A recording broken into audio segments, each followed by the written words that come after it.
Hello, hello, hello, everyone. Welcome, welcome, welcome. Happy Living Donor Day. And speaking of which, tonight I have something extra special for you. Our guest is Treasa Linsay, living kidney donor, registered medical assistant, former dialysis technician, relentless T1 Kickstart kidney advocate. Treasa's kidney donation story starts in May of 2023. Treasa answered a social media ad from another person requesting a living kidney donor. While testing for this individual, it was discovered that Treasa could not donate directly to her, so both people entered a paired donation program. At the same time, Treasa's friend of 30 plus years, Ed DeSimplary, contacted Treasa, let her know that he needed a kidney donor as a result of his transplanted kidney failing due to having COVID twice. The first potential kidney transplant recipient received a direct donation, so Treasa could then donate to Ed. Treasa completed an online living donor questionnaire for Ed at Henry Ford Kidney Health Transplant Center on December 15th, 2023. To donate to Ed, she received a call shortly thereafter telling her that she had been approved to proceed with the living donor process, and by December 19th, lab work had been ordered to start that process. The road to a living kidney transplant is seldom a straight line and can be bumpy. And that was the case here. After extensive testing, interviews, and delays due to health problems on behalf of both Treasa and Ed, on November 13th, 2024, Treasa donated her left kidney to Ed that she nicknamed Kickstart at Henry Ford. They are now 3 months or so post transplant, and both are back to work and doing well. Treasa has made a point to give back to the kidney community through her Facebook group, T1 My New Kidney Donation Journey, where she shares her kidney donation story and the kidney stories of others. Please give a warm welcome to my friend, Treasa Linsay. Treasa, how are you doing tonight? I'm doing wonderful. How are you doing, Jim? Doing great. Doing great. I'm here with you. I'm doing great. I'm So glad to hear that. please tell us a little bit about where you grew up, your education, and your employment experiences. I grew up in a small area in the Thumb. Unionville was the town. I graduated from high school and have done healthcare all of my life.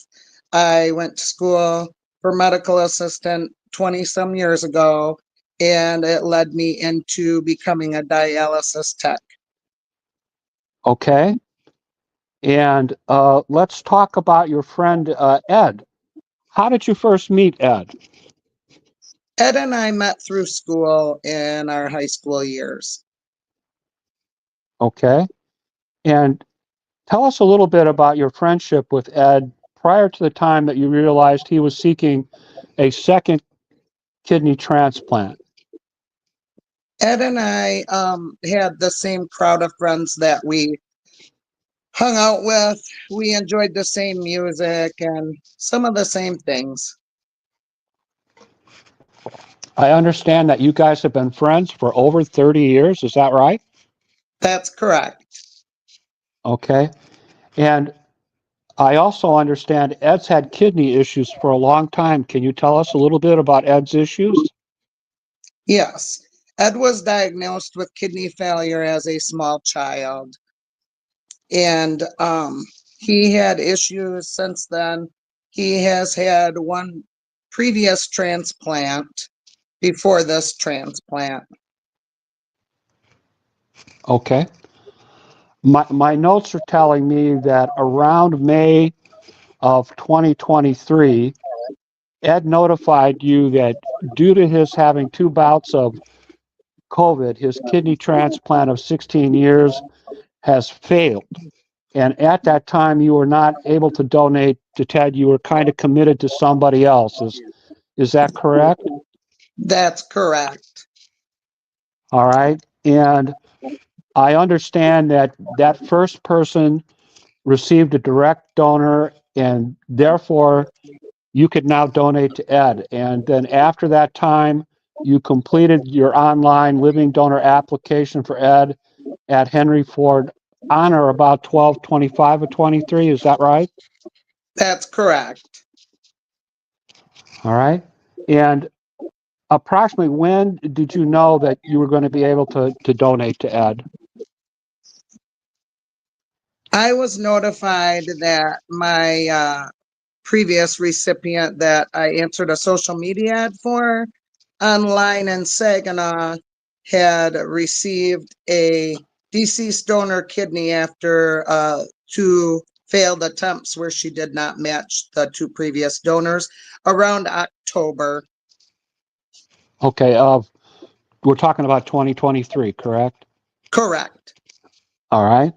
And Ed was listed at the Henry Ford Health Clinic Transplant Center in Detroit, Michigan, and you filled out the application to become his donor.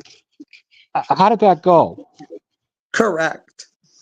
That went Uh, rather well. I filled out the donor questionnaire and followed up myself by calling the transplant center to try to move the process along a little faster. okay, and I understand that from the application you were approved to proceed with the living donor kidney donor process. Correct. All right. And my notes tell me that you received a phone call on December 18th, 2023, from a Henry Ford social worker. And Correct. she went over the process with you and info about the surgery and recovery. Correct. All right. And I'm also told that the following day on December 19th, you received a call from their medical assistant, Jasmine, and she was sending you tubes for the cross-match HLA compatibility blood test.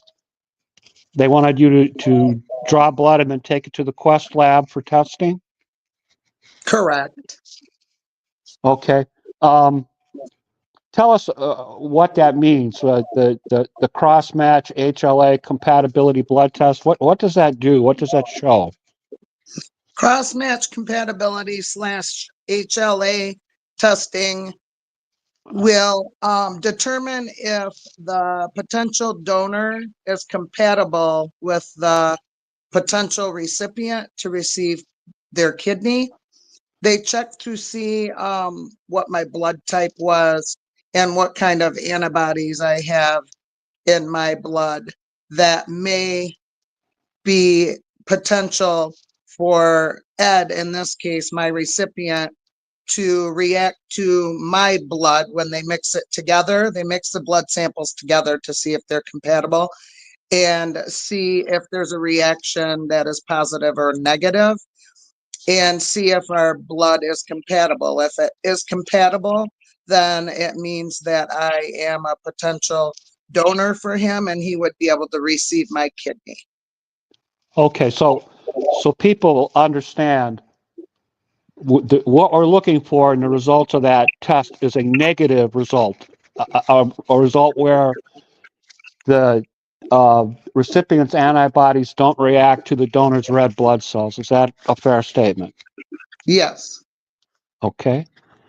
And my notes tell me that your prior medical records from the University of Michigan, where you were testing for the other person, were then transferred over to Henry Ford. Is that right? That's correct. All right. And the results of the first cross-match HLA test were negative, indicating that you were a good donor for Ed. Correct. All right. I understand that they wanted to run another test around the 2nd of January or so. Is that right? That's correct. All right. And that test confirmed that you were a compatible match for Ed, right? Correct. Okay. I understand that by February 6th, the donor transplant team was scheduled to meet and review and discuss your donor case for Ed to decide if they would ultimately approve you to donate to Ed. They planned on setting up a pre-op meeting and then an actual date for the transplant. Is that correct? That's correct. All right. And I'm told that up to that point, everything had gone well and that you were approved to be Ed's living donor and just waiting for some CT scan results from the University of Michigan and a 24-hour urine sample. Is that right? That's correct. Okay. And I also understand that they picked your left kidney. Can you explain to us why they picked your left kidney over your right kidney? Yes. They do a CAT scan abdomen pelvis that's quite extensive, and they look at your kidney and related anatomy, the arteries and the veins and the function, and that's how they determine which one you're going to donate. My right kidney had two renal arteries, and it's less complicated to take the one with fewer arteries, which was my left. So that's how they determined they would transplant my left kidney to add over the right kidney. Okay. I understand that the plan was for you to do a preemptive kidney transplant with Ed, meaning that the transplant would be done before dialysis. Is that a fair statement? That's correct. Okay. And unfortunately, near the beginning of March, Ed was hospitalized. He had a dialysis catheter installed. His hemoglobin had dropped. Can you tell us a little bit about what happened there? Yes. Ed's kidney function, his GFR, which is the kidney function number, and the creatinine, which is what they use to determine how well the blood is being cleaned of the waste and the fluid products from the blood, were not good for quite some time. And he got a call at work from the nephrologist personally telling him he needed to go to the local ER because his kidney numbers were excessively poor. They were in the danger zone, and he needed to get some packed red blood cells because his hemoglobin was way too low. Okay. So this caused a little bit of a delay in the process? Correct. Okay. My notes tell me that on March 11th, after the CT scan that you took for the U of M was reviewed, the radiologist found something. Can you tell us a little bit about that? Yes, I received a call from the transplant center notifying me that the radiologist had found a pancreatic cyst or lesion on the posterior head of my pancreas. Okay. And what did they want to do about that? They wanted to send me to a specialist, a pancreatic biliary specialist, to follow up and get her opinion on that cyst to see if it was something that would prevent me from donating. And a pancreatic biliary specialist is a pancreas and liver specialist for those that don't know. Okay. My notes tell me that you saw that specialist on the 19th of March, Correct. 2024. Okay. What did she tell you about the cysts? She told me from what she sees that the pancreatic cyst is most likely not anything to worry about, but she needed to make sure. So she said that she was going to consult an advanced GI team that would be reaching out to me so I could complete an advanced GI testing, and they could obtain biopsies and send to the lab to be proactive and to confirm that it is a non-cancerous cyst or not. Okay, and tell us a little bit about what happened with the biopsy.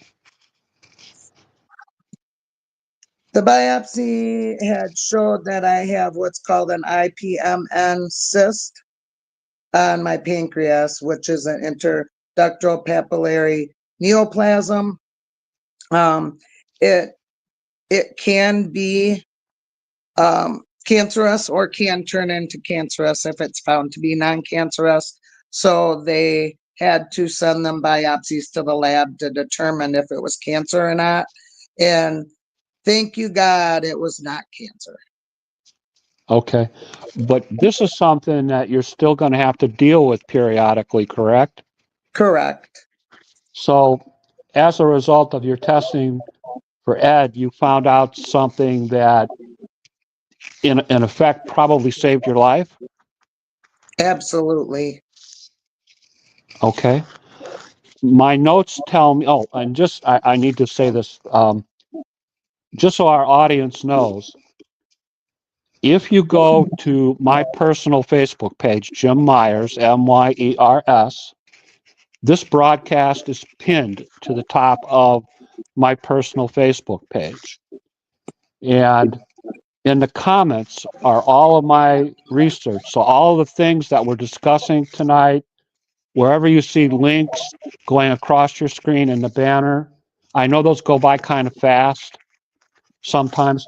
All those links are in the comments to the broadcast that are pinned at the top of my Facebook page. So if you want more information or you want to know about the testing, the biopsy, the pancreatic cysts, you can find all that information in there. I put it all there so you can find it easily.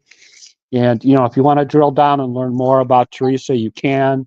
Links to her group page are there. Links to her Facebook page are there. So if you have questions afterwards, and Teresa's told me that, she wants to make sure that she gets your questions answered, go ahead and send them to her. You can find her easily there. So just so people know, okay? On March 25th, that was the final HLA cross match test. Can you tell us how that came out? Yes. It was in our favor. We had a negative cross match, which means that I am a good match for Ed, and I would be able to donate my kidney to him without any big concerns for rejection. Okay. I have a note that on April 9, you were scheduled for the advanced GI and endoscopy and biopsy. Is this what we've been talking about with the pancreatic fluid and that sort of That's thing that correct. occurred on April 9th? And the follow-up result was a good result. No malignancy, no problem to donate to Ed. No problems. No, they told me that she wanted me to have MRI scans with and without dye, which is an MRCP every 6 months going forward, just to make sure that the cyst has not turned into cancer, because it has the potential to. Okay, and it appeared at that time that this was a good time to discuss a pre-op date and a surgery date. Yes. All right. My notes tell me that you and Ed were scheduled for pre-op on May 14th and transplant on May 22nd. Is that That's correct. correct? Okay, but then another problem came up. The dates were canceled because Ed needed surgery on his iliac aneurysm. Can you tell us a little bit about that? Yes, we thought everything was a go throughout the process of transplant testing. Both the recipient and donor teams need to make sure that all testing is up to date for both parties. And both parties are required to have renewal testing every year. Ed was due for his annual CAT scan of his kidneys and related matter. So they performed that, and they had found iliac aneurysms.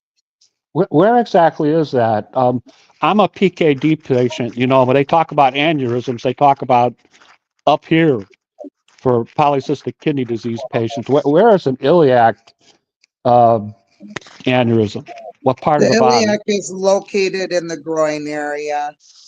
Okay. Okay. At least it wasn't in Ed's brain. But he had to deal with that, right? Correct.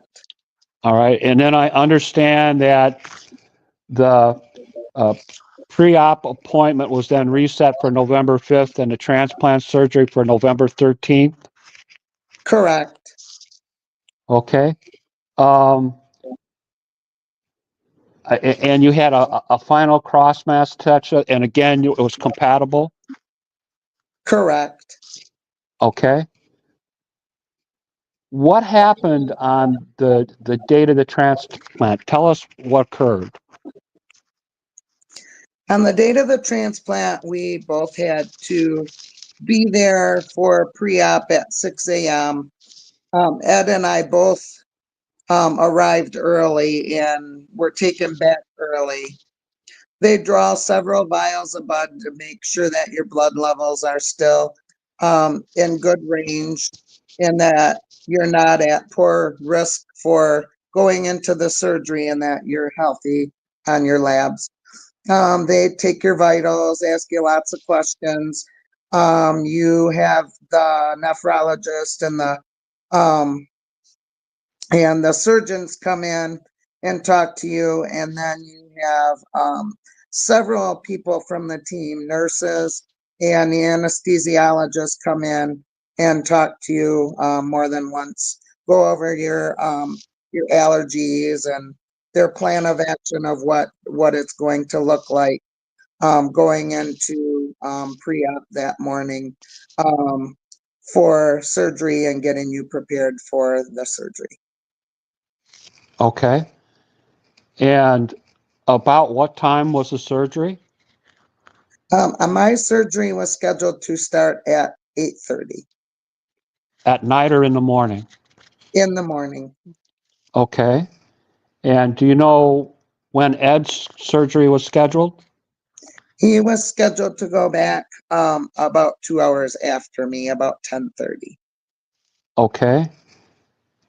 Were there any problems with removing the kidney from you or problems putting the kidney in Ed? No, no problems at all. We had a pretty successful surgery. Okay. And after the transplant, was Ed making urine right away? Did he have any kind of delay? Did he have a sleepy kidney? No, he did not have a sleepy kidney. The transplant was very successful, and my kidney that was transplanted to Ed produced 10 liters of urine as soon as it was transplanted and connected to him. Wow. And how long were you hospitalized after transplant? Our surgery was on a Wednesday, and I was discharged on Saturday. I was potentially going to be discharged on Friday. I had a little bout with a sleepy kidney, which is common with any type of surgery as a result of the anesthesia. So they kept me just to keep an eye on me a little bit due to my bladder being slow at emptying its urine. Okay. How long were you off work? I was taken off work for 8 weeks because I work in healthcare and in a mental health facility outpatient. Okay. I keep seeing the name Kickstart throughout the things that you've posted. What does Kickstart stand for? Kickstart is in reference to a rock song that we used to listen to back in our high school days by Motley Crue called Kickstart My Heart. We were both and still are rock music fans, and that was from our era. It was a pretty cool song, and it's pretty common for donors to name their kidney before it's, quote, sent off to its recipient. And I had decided to name my left kidney Kickstart before it being transplanted to Ed due to me being told that my kidney function for being in my 40s was that of a female in a 20-year-old female range. and it was way above average for my age. So I thought it was an appropriate name, and I was pretty sure, without a doubt, that my kidney would start working for him right away, producing urine and doing its job. Okay. I've got to ask you, Treasa. You were going to donate to this first person. There were delays. You weren't compatible. They were considering paired donation. She received a direct donation. Long time waiting to donate. Then you were cleared to donate to Ed. Several delays there from 2023 all the way to November of 2024 before the transplant took place. Why were you so determined to donate your kidney to Ed? I have always wanted to be a kidney donor for about 20 some years. I worked my first dialysis center that many years ago, and I had a young gentleman named Nick that inspired me to want to be a kidney donor. I would not be able to donate to a patient. It's a conflict of interest. This gentleman worked a job full time and was going to school when he found out he had kidney disease, and he didn't let it stop him. He kept a positive attitude and did what he had to do and kept telling me, I'm gonna get a kidney. All my friends and my family and people that know me are testing, I'm gonna get a kidney. It's just a matter of Okay. time. You're fading a little bit, Treasa, the sound. Can you Okay, hear talk me? a little bit Okay. better. Okay. Okay. Um, please tell us how you and Ed have been doing since the time of the transplant. How have you guys been doing health-wise? We've been doing great. Okay. Ed's Uh, able to live a more normal life and do things that he wasn't able to do without struggling before. He's a warrior. He pushed through.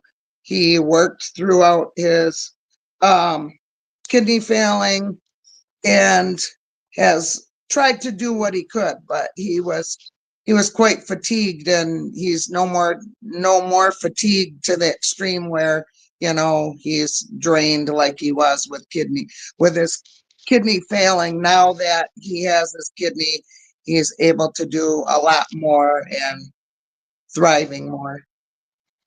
excellent. Excellent. Good to hear. Um,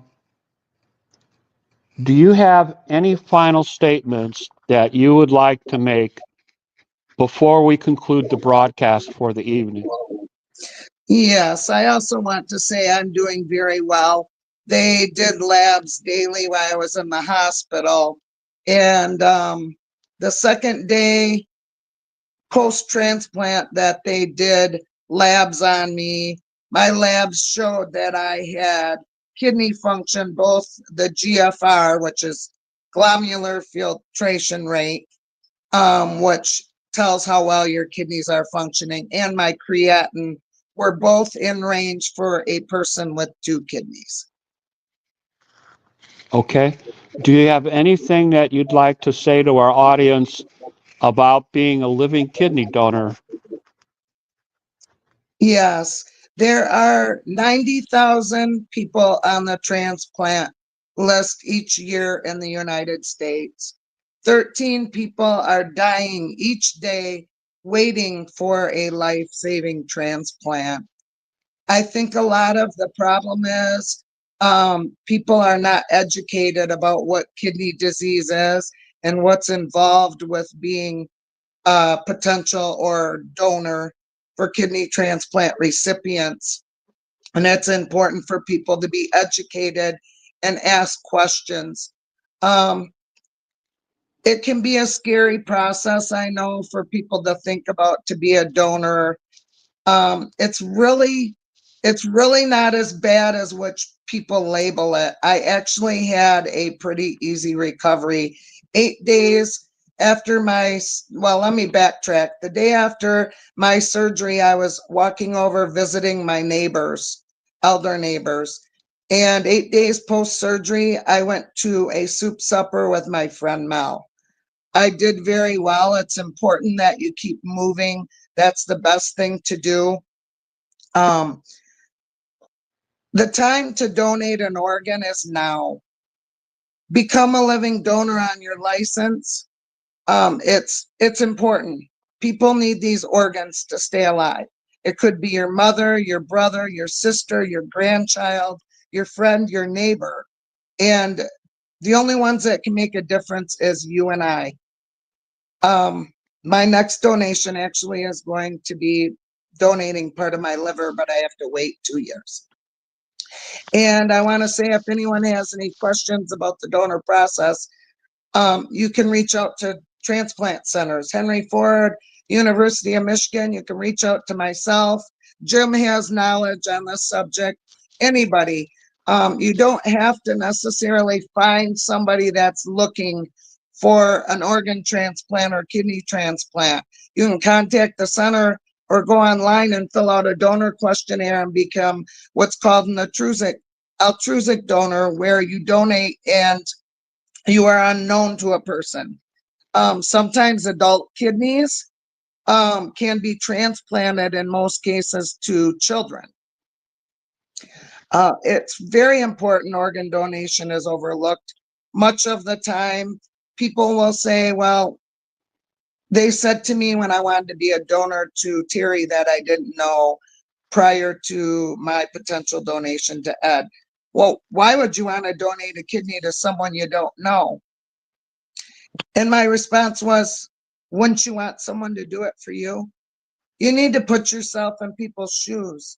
If you needed a kidney transplant, wouldn't you wish that somebody known or unknown to you would help you so you could continue living your life and thrive and be around for your family and friends? I think most people's answer to that would be yes.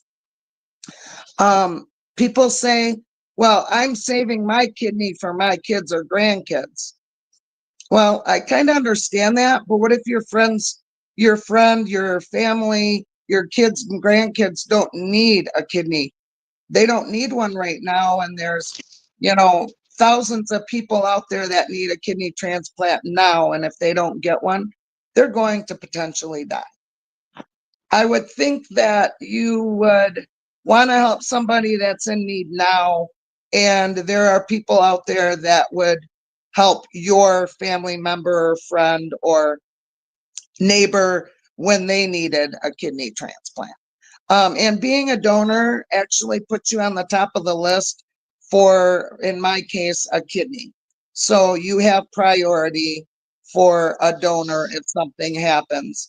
But there is a less than 1% chance for complications to arise as the result of a kidney transplant. And you can live with one kidney. That's something other people don't know. And as long as your kidney function is good, your numbers are good, you're healthy, your chances of being a donor are extremely high. The transplant center will not approve anyone if they are not healthy or do not have enough capacity for kidney function to live on one solo kidney. Okay. Treasa, today's the 14th of February. It's Valentine's Day. Why would you agree to do a broadcast the evening of Valentine's Day?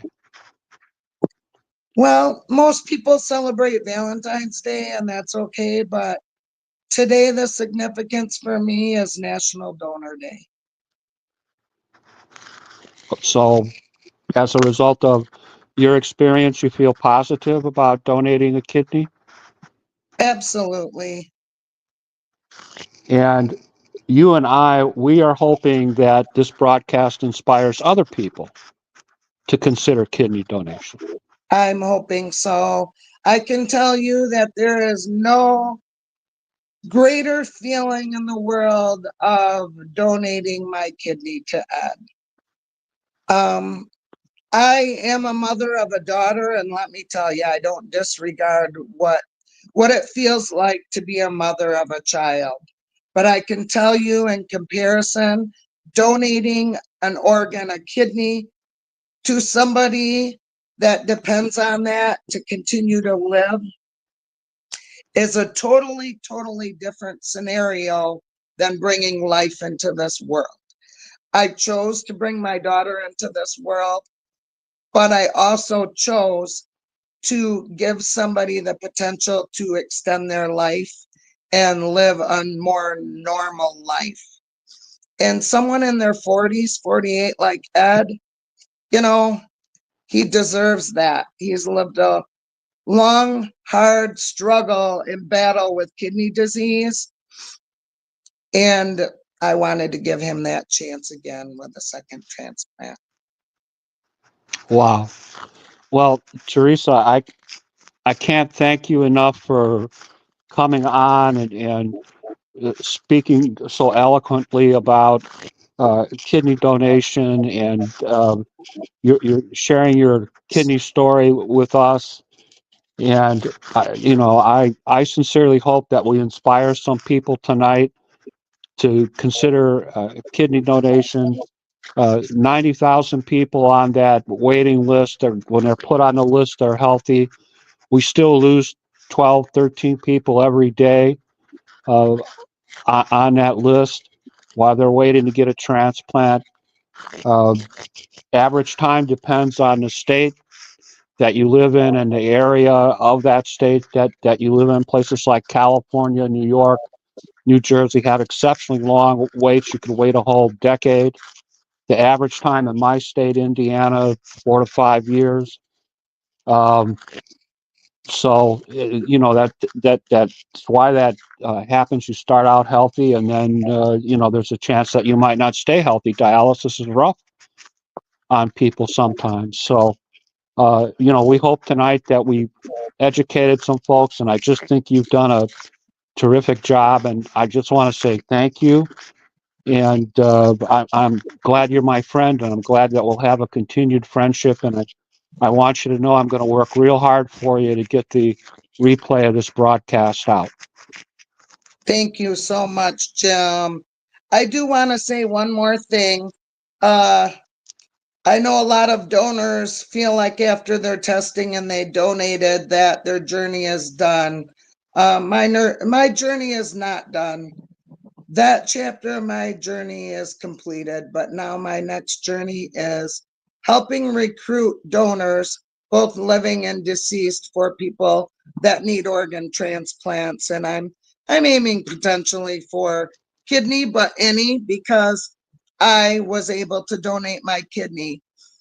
And it's just a phenomenal feeling. I can't even describe how it feels to donate your kidney. And in my groups, a lot of donors that donated their kidney previous to me would say, I wish I had more spares because I'd do it again. And I was like, wow, well, now that I'm a donor, I can totally relate, and I feel the same way. The little bit of pain that you go through is not bad at all. I was discharged on Tylenol and muscle relaxers, and I only took them for 2 or 3 days. I walked and did what I was supposed to do to do well with my recovery and followed my restrictions.